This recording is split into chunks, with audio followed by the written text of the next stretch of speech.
Buenos días, Ramiro, Javier, un gusto poder saludarles a todos quienes nos escuchan también y nos miran a esta hora de la mañana. Buenos días nuevamente, general. ¿Qué le deja a usted el debate presidencial de ayer? Bueno, una sensación, ahí hubo una gran cantidad de información irrelevante. Creo que hubo también una cantidad de confusiones respecto de varios temas, especialmente el tema de seguridad, el tema político. No nos han dado salidas al tema económico, no nos han dicho cómo vamos a superar el déficit realmente y yo lo que avisoro es que el conflicto va a seguir mientras una candidatura nos está hablando de una consulta popular en 3 meses, con unas preguntas y unos proyectos económicos urgentes, mientras la otra nos dice que van a traer 2.500 millones de dólares de la reserva y al líder eterno para una asamblea constituyente, nos dejan ahí en mucho más complicaciones, pero no hay ninguna solución mediante diálogo y mediante política pública y política inclusive de diálogo, de conversación, de llegar a acuerdos para solucionar los graves problemas que tenemos en el Consejo Nacional de la Judicatura, en el Consejo de Participación Ciudadana, para la designación de autoridades de control, en el Consejo Nacional Electoral y lo que uno va advirtiendo desde ya es que iniciaremos un nuevo proceso de desestabilización desde el inicio. Es decir, ¿ambos candidatos mostraron deficiencias? Yo creería que sí, tal vez en algunos temas tenían un poco más de claridad conceptual, pero a mí me parece que nos dejaron más dudas que certezas. Y en ese sentido, más parecía una exposición de argumentos antes que el cómo los voy a aplicar.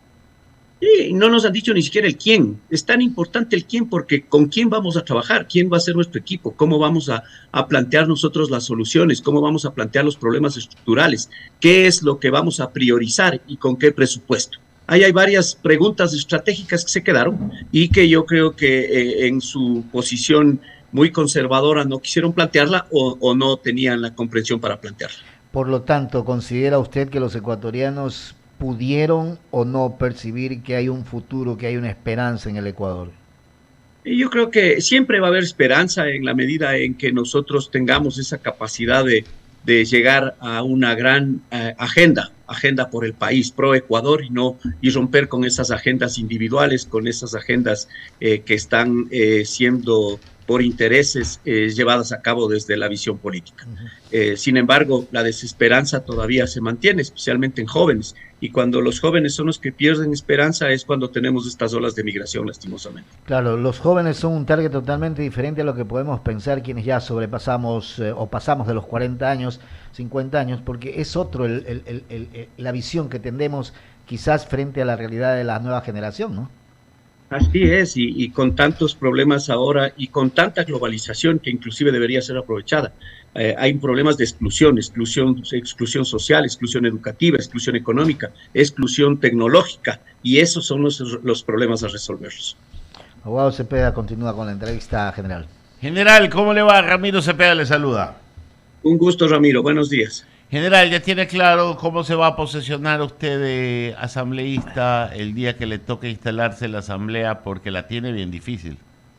Bueno, yo lo tengo claro, son ellos los que siguen remando en círculo. La candidatura mía ha tenido problemas desde el inicio, sin embargo es la única que con sentencia del Tribunal Contencioso Electoral se ha presentado.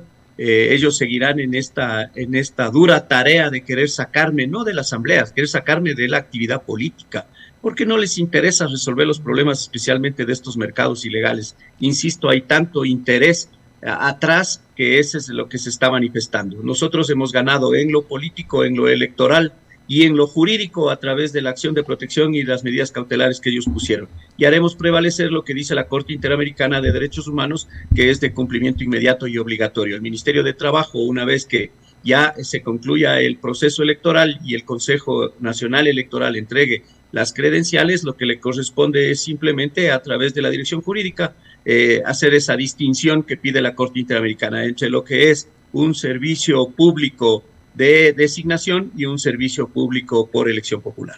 General, no es tan simple porque si ustedes no tienen o no están en la mayoría el día que se instale la asamblea, simplemente no lo posesionan. Bueno, pero entonces esto determina que no es un tema jurídico, es un tema político. Pero es y que ahí está es claro donde que yo es veo un tema, general, es que está claro que es un tema político. Por consiguiente tienen que sincerarse y dejar la hipocresía a un lado. Ayer habló la candidata presidencial de diálogo y dijo que iban a estar abiertos a todo. En la parte final, el último minuto, ustedes lo pueden escuchar, y dijo es necesario llegar a grandes acuerdos. Ok, entonces conversemos. Nosotros somos la segunda fuerza política y hay que sentarse a conversar. ¿Se van a sentar a conversar ustedes con el movimiento que Fernando Villavicencio tan duramente cuestionó en vida y que prácticamente le costó estar donde está ahorita? Es que es un tema del Ecuador y yo ¿Y quiero usted cree que ¿y usted cree que a ciertos políticos les interesa el Ecuador? No, es que tiene que interesarnos ahora fundamentalmente, y este no es un tema de ir remando para sus propias agendas, este es un tema de sacar adelante el país. En una guerra se hace la paz con el enemigo, pues no con el amigo. Con el amigo hay paz. Entonces ahora tenemos que sentarnos en temas de adversidad política a ver cuáles son los acuerdos. Si no somos capaces como Ecuador de salir de esta crisis de seguridad a través de una agenda y de una política de seguridad claramente establecida, entendiendo perfectamente que no es gestión de instituciones, sino que esto amerita una acción integral del Estado con políticas de defensa, de inteligencia, con política exterior, con política de gestión de riesgos, con política penitenciaria, con política criminal y con política de seguridad ciudadana. Y ese acuerdo no lo logramos en el legislativo, entonces vamos atrasando simplemente la prosperidad y el desarrollo y generando mayor desesperanza. General, hablando de acuerdos, ya han conversado para ver cómo se van a mover las frutas para la elección de las dignidades dentro de la Asamblea Nacional, porque se da por descontado que Henry Kronfeld la presidirá. Nosotros estamos hablando con varios actores, más allá de que el cargo es importante para nosotros, lo fundamental es tratar de sacar adelante los proyectos que hicimos como propuesta a los ciudadanos y que creemos y estamos convencidos que son fundamentales para salir de la crisis. La ley de inteligencia, la ley de extinción de dominio, algunas reformas puntuales que hay que hacerlos al Código Integral Penal, este tema de la exclusión financiera, este tema de la exclusión social, educativa. Estos son circunstancias que con otros asambleístas de diferentes movimientos locales los venimos tratando en función de que se cumplan y se alcancen. Y además el tema de fiscalización para fortalecer instituciones y para hacer un seguimiento puntual al plan y presupuestos. Pero para todo esto hay que tener un acuerdo legislativo que permita una disposición equitativa de la participación de los movimientos dentro de las comisiones legislativas. Y si no está en la mayoría, ustedes van a hacer simplemente un saludo a la bandera. No, nosotros somos la segunda fuerza política. Si están conversando ellos y quieren hacer una aplanadora, que lo hagan. Nosotros simplemente responderemos al país en términos políticos y en términos de legitimidad. Para nosotros no es importante, insisto, los cargos que se puedan ya estar entregando o llegando a acuerdos. Para nosotros es fundamental sacar adelante estos otros asuntos. Por consiguiente, vamos a seguir unidos, sólidos. Nosotros en ese equilibrio de poder somos 30 asambleístas, seguimos absolutamente cohesionados y hay comisiones en las cuales debemos participar obligatoriamente para que esas propuestas se puedan llevar a cabo.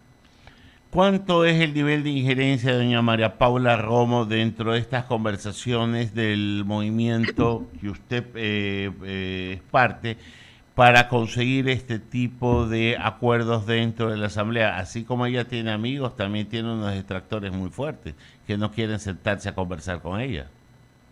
Miren, el movimiento político construye, lo que existe es democracia. Y la opinión de una persona es absolutamente bienvenida y a partir de las opiniones de todos construimos un pensamiento colectivo. Ese pensamiento colectivo es el que nos lleva a establecer las propuestas que son necesarias. Ella sin duda es una líder dentro del partido, tiene un pensamiento estratégico político y sin embargo todo eso entra a debate. Nosotros ya hemos tenido 2 reuniones de la bancada. Vamos a tener posterior al 15 una nueva reunión y a partir de que ya se decante el proceso electoral, haremos los acercamientos necesarios y las conversaciones mucho más centradas y focalizadas en los intereses del país. ¿Cómo va la campaña del Movimiento Construye por las elecciones de asambleístas del exterior? Y déjeme darle mi opinión, para mí fue una trastada del Consejo Nacional Electoral que se repitan. Pero en todo caso, a lo hecho pecho, eso está. ¿Qué están haciendo ustedes? Mire, coincidimos y creo que coincide el Ecuador el Consejo Nacional Electoral, por una supervivencia política, ha coexistido con la ilegalidad. Nosotros hemos jugado desde el inicio con una cancha absolutamente adversa. Nos han eliminado al candidato, asesinaron a Fernando Villavicencio. Sin embargo, estamos conscientes que en esa necesidad de equilibrar poder tenemos que luchar por esos 3 curules que ya los conseguimos y que ya los ganamos y que sin duda serán ratificados. El Consejo Nacional Electoral no ha autorizado los recursos para la campaña. Sin embargo, nosotros en un puerta a puerta, que es difícil y complejo en las circunscripciones en el exterior, pero a través ahora de la tecnología lo estamos haciendo y seguimos trabajando para alcanzar esa votación que para nosotros fue favorable con los 3 curules. Ya que usted citó el magnicidio de Fernando, ¿cómo va esa investigación? Sé que está en sede de fiscalía, no le pido que me diga más allá de lo que puede, pero algo debe de haber dentro de este proceso de investigación, pues cada vez que demora yo siento que se distancia la verdad de los hechos y que podamos encontrar o saber el país quiénes fueron los actores intelectuales de ese asesinato. Yo lo veo bastante lejano o casi imposible. Mire, yo, Ramiro, lo miro con esperanza y optimismo porque la participación de Estados Unidos es fundamental y no porque el asesinado sea Fernando Villavicencio, sino porque ellos entienden perfectamente la amenaza que representa el crimen organizado a nivel mundial, hemisférico y regional. A diferencia de que en el Ecuador los candidatos siguen pensando que es una gestión de policía, una gestión de cárceles, de poner inhibidores en los centros penitenciarios o un tema de Fuerzas Armadas. Este es un tema que va mucho más allá. Y en ese sentido, la participación de los Estados Unidos en este mecanismo de comprar información, que es un tema y una política que ya la han adoptado anteriormente para tratar de localizar a delincuentes de la talla del Chapo Guzmán, de Rafael Caro Quintero o de terroristas como Bin Laden, hoy se ha activado para el país, así como también para localizar y poner a órdenes de la Administración de Justicia a aquellos actores políticos que le han llevado a la desgracia, como Venezuela, en el caso del gobierno de Maduro y del gobierno de Chávez. Entonces, ahora se ha activado en el país, entienden perfectamente que lo que hay que combatir son 3 estructuras: una estructura criminal de delincuencia común masificada y de delincuencia organizada transnacional, una estructura política que es la que le da sostenibilidad y que es la que retrasa en el legislativo justamente la adopción de política pública para crear un sistema favorable para los ciudadanos y no un sistema favorable para los criminales, y una estructura empresarial ligado a economías ilegales, no solamente de drogas, sino también de contrabando, de tráfico y trata de personas, de tráfico de armas, de minería ilegal, y todos han tenido una representación en la Asamblea Nacional, con sus cadenas logísticas que van desde la entrega de materia prima, que va desde el contrabando de combustible para la producción de drogas, que va para el tema de distribución y traslado, comercialización y finalmente el tema de administración de puestos y lavado de activos. Entonces, ellos entienden perfectamente cómo es el tema transnacional del crimen organizado, pero aquí nosotros seguimos con esos simplismos de pensar que es una gestión de las instituciones la que se tiene que corregir.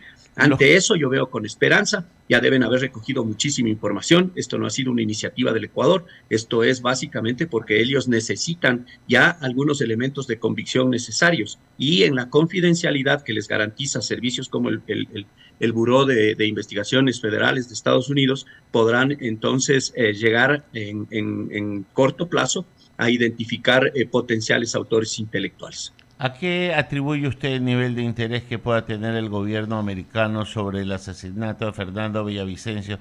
Pues los casos anteriores que usted ha citado tienen directa injerencia dentro de la economía o la estructura delictiva dentro de Estados Unidos. ¿Qué será acaso que hay algún interés sobre alguna información de la cual estaba investigando Fernando Villavicencio, que podría tener injerencia, interés, participación de algún ciudadano o estamento americano que amerite a que este gobierno ponga $5 millones para recabar información, para encontrar a los autores intelectuales de este magnicidio? Va mucho más allá, Ramiro. Este es un tema que sobrepasa, este es un tema de gobernanza y gobernabilidad. El crimen organizado ya no solamente quiere financiar campañas para obtener desde la política retrasos o adelantos en leyes que les beneficien. Lo que están buscando es la gobernabilidad del Estado y la gobernanza de ciertas políticas públicas que les interesa. Ante esa amenaza que es geoestratégica y geopolítica y geoeconómica en la región, es la participación de los Estados Unidos. Y en ese sentido general, la situación no es fácil entonces para quien vaya a gobernar el próximo periodo presidencial. Por eso es que hay una desestimulación de los actores políticos, porque justamente no hay incentivos. El incentivo no puede ser que termine uno muerto por hacer política en el país. Si el destino del político en el Ecuador termina siendo la muerte, al menos que valga la pena hacerlo combatiendo las mafias. Pero este no es el sentido, el deber ser de un político es sacar adelante y cambiar una realidad. Por eso mismo es que todo el mundo se está ahuyentando y lo peor de la clase política se está quedando. Ahí yo creo que el Ecuador necesita un recambio y necesita especialmente trabajar con los jóvenes para sacar adelante nuevos liderazgos. La opción de los ecuatorianos hoy en día es de dos asambleístas del último periodo legislativo con poca credibilidad, los que son candidatos a la presidencia de la República. Y el movimiento mayoritario también repitiendo los mismos. Y si seguimos haciendo los mismos, los resultados van a ser iguales. Por eso inicié yo diciendo que veía muy complejo que podamos generar esta gobernabilidad y esta estabilidad que necesita el país. General, queremos agradecerle por haber estado con nosotros. Una buena mañana. Siempre a ustedes también. Muchísimas gracias. Buenos días. Feliz mes y feliz semana. Muy bien, gracias. Patricio Carrillo, asambleísta electo del Movimiento Construye. Son las 8 de la mañana con 40 minutos. Sí, querido Javier, estábamos tratando de conversar